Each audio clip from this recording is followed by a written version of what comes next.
ஆதி என்னும் பராபரையே, அன்பான மனோன்மணியே, சோதி எனும் பஞ்சகத்தாலே, சொற்பெரிய கரிமகனே, தீது நீக்கம் கந்தவளே, திருத்துகின்ற குருநாதர்களே, 18 சித்தர்களே, பண்பான பரமசிவமே, ஓதிய ஜோதிடங்கள் உரைப்பதற்கு நாரவெந்து வடிவாக நல்ல துணை ஆவீரே. உலகில் உள்ள தமிழ் பேசும் அனைத்து நாள் உள்ளங்களுக்கும் மற்றும் ஜோதிட சான்றோர்களுக்கும் மூத்தோர்களுக்கும் ஆர்வலருக்கும் மற்றும் இந்த காணொலியை காணும் உங்களுக்கும் ஆஸ்ட்ரோராஜின் இனிய நல் வணக்கங்கள். ஜோதிடம் ஆயக்கலைகள் 64 ஒன்று அற்புதமானது. இதில் 1 முதல் 12 பாவங்களில் நின்ற கிரகங்கள் என்று பார்க்கும் பொழுது அது வித்தியாசமான விதவிதமான தகவல்களை தந்து கொண்டிருக்கிறது. அப்படி நிறைய தகவல்கள் கண்ணில் பட்டது. அந்த கண்ணில் பட்ட தகவல்களை உங்களுக்கு பதிவுகளாக கொடுப்பதில் எனக்கு ஒரு ஆத்ம திருப்தி. அதே சமயத்தில் இந்த காணொளியை காணும் ஒவ்வொரு உள்ளங்களும் எனக்கு போன ஜென்மத்தில் ஏதாவது ஒரு விதத்தில் என்னில் தொடர்பு கொண்டவர்களாக இருப்பார்கள் என்பதில் எனக்கு மாற்று கருத்து என்பது நிச்சயமாக இல்லை. இந்தியாவில் இருக்கலாம், தமிழ்நாட்டில் இருக்கலாம், அல்லது வெளிநாட்டில் இருக்கலாம், எங்கு வேண்டுமானால் இருக்கலாம். ஆனால் அவர்கள் போன ஜென்மத்தில் எனக்கும் அவர்களுக்கும் ஒரு பந்தம் இருந்திருக்காது. அந்த பந்தத்தின் பிரதிபலிப்பே இந்த காணொளியின் மூலம் சந்திப்பதற்கான வாய்ப்பை கிரகங்கள் எடுத்து தந்திருக்கிறது. இதில் காற்று வீடான மிதுனம், துலாம்,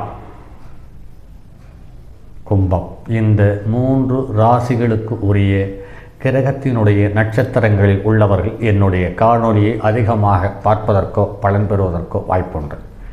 அது மட்டும் இல்லாமல் சர லக்கணத்தில் பிறந்தவர்கள் அனைவரும் என்னோடு அதிகமாக தொடர்பில் வருவார்கள். அது நேரடியாக இருக்கலாம், மறைமுகமாக இருக்கலாம், எப்படி வேண்டுமானாலும் இருக்கலாம். ஆனால் கண்டிப்பாக தொடர்பில் வருவார்கள். அந்த தொடர்பு தான் இந்த வலைதளம் வழங்கி என்னை சந்தோஷப்படுத்தி கொண்டிருக்கிறது என்பது என்னுடைய ஒரு பெருமிதமான, ஒரு நிறைவான, எனக்குள் இருக்கும் ஒரு உணர்வு. சரி நண்பர்களே, ஒவ்வொரு லக்கணத்துக்காரர்களுக்கும் அவர்களுடைய குணாதிசயம் எப்படி இருக்கும் என்று ஓரிரு வார்த்தைகளில் சொல்லிவிட்டு சென்றிருக்கிறார்கள். தியாகராஜசேகர் என்ற நூலிலிருந்து. இந்த நூல் 1928 வெளிவந்தது.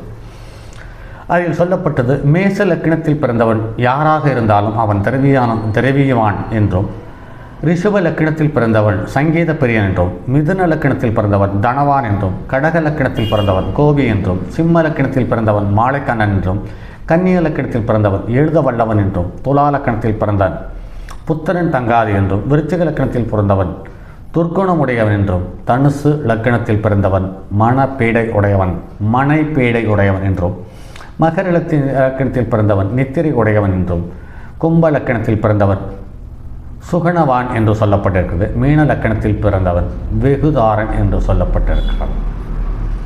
பாருங்கள் நண்பர்களே, அந்த காலத்தில் ஒரு வார்த்தையில் பலன்களை சொல்லி அதற்கு பின்னால் இருக்கும் 1000 மர்மங்களை உள்ளடக்கி வைத்து பதிவுகளாக கொடுத்திருக்கிறார்கள் என்று நினைக்கும் பொழுது ஆச்சரியத்திலும் ஆச்சரியமாக இருக்கிறது. சரி, லக்கணத்திற்கு முன் சுபர் நிற்க தனவான் கிழவரை உள்ளவன் என்று சொல்லப்பட்டிருக்கிறது. அதாவது ஒரு சுப கிரகத்தை அடுத்து லக்கணம் அமைந்திருக்க பெற்றவர்களுக்கு அவர்களுக்கு அந்த யோகம் இருக்கிறது என்று சொல்லப்பட்டிருக்கிறது. லக்கணத்தை கடந்து சுபர் நிற்க தனவான் சற்குணம் உள்ளவன், கீர்த்திமான், தர்ம சிந்தனை உடையவன். லக்கணத்திற்கு பின்னே இருபுறமும் சுபர் நிற்க ராஜயோகம், இருபுறமும் பாவர் நிற்க தரித்திர யோகம், தன ஈனமுடையவன், துஷ்டன், பிரதேசங்களில் ஜீவனம் பண்ணுவான் என்று சொல்லப்பட்டிருக்கிறது. லக்கணத்திற்கு பின்னே லக்கணத்தில் சனி இருந்து சந்திரனாவது சுக்கிரனாவது ஏழில் நிற்க அழிந்து போனவளுக்கு பார்த்தாவான். லக்னாதிபதியுடன் புதன் கூடினால் முந்தின பிள்ளை பெண் பெறுவாள் என்று சொல்லப்பட்டிருக்கிறது. பாருங்கள் நண்பர்களே, எந்த ஒரு லக்கணமாக இருந்தாலும் லக்கணத்தோடு புதன் கூடியிருக்கும் பட்சத்தில் முந்தின பிள்ளை பெறுவாள் என்று சொல்லப்பட்டிருக்கிறது. இது எங்கே எடுத்துக்கொண்டு நம்மை செல்லுகிறது? குருவின் மனைவிக்கும் சந்திரனுக்கும் பிறந்த குழந்தை புதன் என்ற இடத்திற்கு நம்ம எடுத்து சென்று விடுகிறது என்பது பார்க்கும் பொழுது சற்று வினோதமானதாக இருக்கிறது. அடுத்து லக்னத்திற்கு பின்னே லக்னாதிபதி பாவருடன் கூடி எந்த ராசியில் இருந்தாலும் அல்லது 8வது ராசியில் இருந்தாலும் சரீரத்தில் சிரங்கு, கொப்பளம், அரையாப்பு போன்ற கிரந்தி நோய்கள் உண்டு என்று சொல்லப்பட்டிருக்கிறது. லக்னாதிபதி சூரியன் செவ்வாயாகில் சூடு சாதத்தின் மேல் பிரியம் உள்ளான். சந்திரன் இருக்கும் பட்சத்தில் தித்திப்பில் விருப்பனாவான். புதன் இருக்கும் பட்சத்தில் புளிப்பில் விருப்பம் உள்ளவன். லக்னாதிபதி வியாழனாக இருப்பில் தயிரில் விருப்பமுள்ளவன். லக்னாதிபதி சுக்கிரனாய் இருப்பவன் சமபுசிப்பு உடையவன். லக்னாதிபதி சனியாக இருப்பில் காட்டுக்கீரை மேல் விருப்பமுள்ளவன். லக்னாதிபதியுடன் ராகு கேது கூடினால் சக்தி பூஜை செய்து மாமிசம் புசிப்பான் என்று சொல்லப்பட்டிருக்கிறது.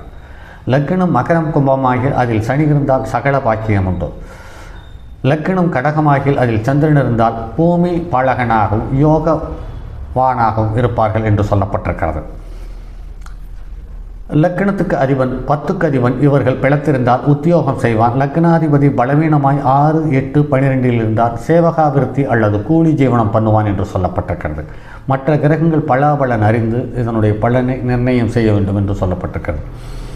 இந்த தகவலைத்தான் புலிப்பாணி ஜோதிட என்ற நூலிலும் ஒரு வார்த்தை, ஒரு வாக்கு, ஒரு பாடல், ஒரு தகவல் என்று சொல்லப்பட்டிருந்தாலுமே கூட கடைசி பாடலில் ஒரு கிரகம் நின்ற நிலையறிந்து, கால் நின்ற நிலையறிந்து, கிரகத்தினுடைய தொடர்பு நிலையறிந்து, கிரகத்தினுடைய சேர்க்கை நிலையறிந்து பலனை சொல் என்று அழகாக அற்புதமாக புலிப்பாணி ஜோதிடத்தில் சொல்லியிருக்கிறார்கள். அதே புலிப்பாணி ஜோதிடத்தில் சொல்லப்பட்ட அதே தகவலையும் இந்த தியாகராஜ சேகரம் என்ற நூலையும் அறுதிட்டு சொல்லியிருக்கிறது. லக்னத்துக்கு அதிபனும் ராசிக்கு அதிபனும் சூரியனும் 7க்கு அதிபனும் நட்பில் இருக்க அவன் தீர்க்க ஆயுள் பெறுவான் என்றும், லக்னாதிபதியும் 4க்கு அதிபன் லக்னத்திலும் இருக்க அவன் தகப்பனுக்கு மேலான அதிக ஐஸ்வர்யம் உள்ளவன் என்று சொல்லப்பட்டிருக்கிறது. நாளில் ஒருத்தரும் இல்லாவிட்டால் அவன் பிறந்த வீட்டிற்கு சமீபத்தில் பாழாயிருக்கும் என்று சொல்லப்பட்டிருக்கிறது. இது அப்படியே ஒத்துப்போகிறது. லக்னத்துக்கு 4ஆம் இடத்தில் எந்த கிரகமும் இல்லை என்று இருக்கும் பட்சத்தில், இல்லை எனும் பட்சத்தில் லக்னம் நின்று புள்ளியிலிருந்து தனக்கு முன்பின் 30 டிகிரியில் எந்த கிரகம் இல்லை எனும் பட்சத்தில் அவர்கள் தனி கொட்டாயில், அதாவது தனி வீட்டில் இருக்கிறார்கள் என்பது நிறைய இடத்தில் பார்த்திருக்கிறோம். 4ஆம் இடத்துக்கு முன்னே பாவர் இருந்தால் பிறந்த வீட்டிற்கு மேற்கே பாழாயிருக்கும் என்று சொல்லப்பட்டிருக்கிறது. லக்னத்துக்கு 2, 4, 7, 12 ராசிகளில் எத்தனை கிரகங்கள் இருந்தனவோ அத்தனை பேர்கள் அவன் பிறந்த வீட்டில் இருந்த பேர்கள் என்று அறிவும் என்று சொல்லப்பட்டிருக்கிறது. அதில் சனி இருந்தால் அந்நியஸ்திரி என்றும் அந்நியஸ்திரி ஒருத்தி என்றும் சொல்லப்பட்டிருக்கிறது. சந்திரன் சுக்கிரன் இருந்தால் சுமங்கலி என்றும், செவ்வாய் புதன் இருந்தால் அமங்கலி என்றும் சொல்லுகிறது. மேச ரிஷப சிம்மத்தில் சூரியன் நிற்க, மற்ற கோள்கள் உபயராசியில் பலமாக நிற்க பிறந்த குழந்தை இரட்டையாகும். அங்காரகன் 7ஆம் இடத்தில், ஆதித்யன் 8ஆம் இடத்திலும் நிற்க, மற்ற கோள்கள் சர ராசியில் இருந்தால் ஒரு பலனும் இல்லை என்று சொல்லிவிடும் என்று சொல்லப்பட்டிருக்கிறது. லக்னத்தில் 4ஆம் இடத்தோனும் பாக்கியாதிபதியும் கூடி சுபக்கிரகங்கள் பார்க்க பிறந்தவன் ராஜபோஜனன். சனிக்கு 1, 7ஆம் இடத்தில் செவ்வாய் நிற்கவும், சுக்கிரன், சந்திரன், புதன் இவர்கள் 12ஆம் இடத்தில் நிற்கவும் பிறந்தவன் தன் தகப்பனுடைய தேசத்தில் வாழ்ந்து இருப்பான் என்று சொல்லப்படுகிறது. லக்னத்தை சந்திரன் பாராதிருக்க, சந்திரன் இருந்த ராசி சரராசியாகவும் இருந்து அதே அங்கிசம் பெற்ற சர அங்கிசமாகவும் இருக்க பிறந்தவன் பாலகன் தகப்பனை தேசாந்தரம் தெரிய வைப்பான் என்று சொல்லப்படுகிறது. இது அப்படியே ஒத்துப்போகிறது. சூரியனுக்கு 2ஆம் இடத்தில் பாவக்கிரகங்கள் நின்று, அதுவும் பாவர் வீடாகில் தந்தை தேசாந்திரியாவான். பாவக்கிரகங்கள் பாவராசியில் நின்று சூரியனுக்கு 5, 7, 9ஆம் இடத்தில் பாவக்கிரகங்கள் நின்றால் தந்தை பரதேசத்தில் சிறைப்படுவான் என்று சொல்லப்பட்டிருக்கிறது. அங்காரகனுக்கு 11ஆம் இடத்தில் சந்திரன் நிற்க பிறந்த குழந்தைக்கு தோஷம் உண்டு. சுபக்கிரகங்கள் அதை பார்க்கில் அந்த குழந்தையை இன்னொருவர் எடுத்து வளர்ப்பார். பாவக்கிரகங்கள் சந்திரனை பார்க்க அந்த குழவி சேதமாகும் என்று சொல்லப்பட்டிருக்கிறது.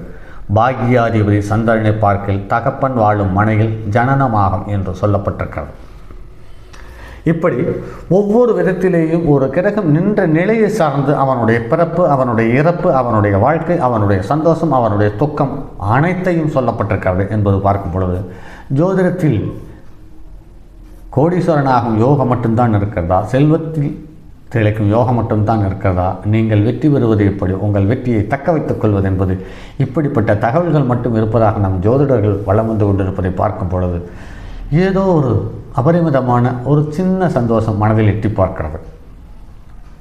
இவ்வளவு பெரிய யோகத்தையும் வெற்றியையும் தோல்வியும் தவறு மேன்மை தாங்கிய ஜோதிடர்கள் அடையாளம் காட்டியிருக்கிறார்கள் என்பதை காணும் பொழுது சற்று பெருமிதமாக இருக்கிறது. சரி நண்பர்களே, மற்றும் ஒரு பதிவில் சந்திப்போம். அதுவரை உங்களிடமிருந்து விடைபெறுவது உங்கள் அன்பு நண்பன் எம் ராஜரத்தினம். வணக்கம் நண்பர்களே. தங்கமான் மழுவோடேந்தி தன்மதி தொலைவில் கொண்டோன் மங்கையர் பதிக்கச் சொன்ன மாமொழி ஜோதிடத்தை இங்கு யாம் உரைப்பதற்கோர் இமை என்னும் பிழை வராமல் காக்க செங்கன் மால்மருகன் யானைச்சரன் பதம் காப்பதாமே. சரி நண்பர்களே, அடுத்ததொரு பதிவில் சந்திப்போம்.